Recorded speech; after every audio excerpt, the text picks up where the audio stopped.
Hello friends, welcome to Bharani kitchen. இன்றைக்கி நாங்கள் பரணி கிச்சனில் என்ன செய்ய போகிறோம்னா இனிப்பு இட்லி எப்படி செய்கிறேன்னு பார்க்க போகிறோம். இப்போ ஒரு 200 கிராம் பச்சரிசி ஊற வச்சு எடுத்து வச்சுருக்கிறேன். ஒரு 200 கிராம் அளவிலான சர்க்கரை எடுத்து பானியாக ரெடி பண்ணி வச்சுருக்கேன். அந்த பானியில் சர்க்கரையை கரைச்சி வடித்து வச்சுருக்கேன். இப்போ நல்லா அரைச்சிக்கொள்வோம். இப்படி தான் இருக்கும். அரைச்ச பிறகு அதில் கொஞ்சம் உப்பு சேர்த்துக்கொள்வோம். இப்போ நாங்கள் துருவி வச்சு தேங்காய் பூ, அந்த கொஞ்சம் தேங்காய் பூ, அதாவது ஒரு கைப்பிடி அளவுக்கு தேங்காய் பூ விட்டு அதையும் சேர்த்து அரைச்சி ஒரு பாத்திரத்தில் நாங்கள் இதை ஊற்றிக்கொள்வோம்.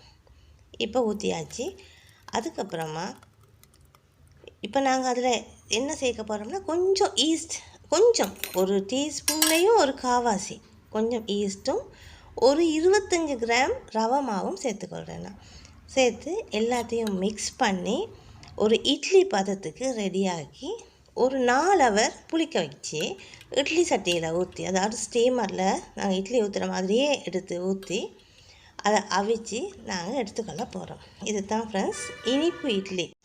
இப்போ இனிப்பு இட்லி ரெடி ஆயிடுச்சு. ஒரு டீ டைமுக்கு இப்படி ஒரு ஸ்வீட்டும் இப்படி ஒரு காரமும் இருந்தால் டீ டைமுக்கு ரொம்ப நல்லாயிருக்கும். ஃப்ரெண்ட்ஸ், உங்களுக்கு பிடிச்சிருந்தா லைக் பண்ணுங்கள், ஷேர் பண்ணுங்கள், சப்ஸ்கிரைப் பண்ணுங்கள்.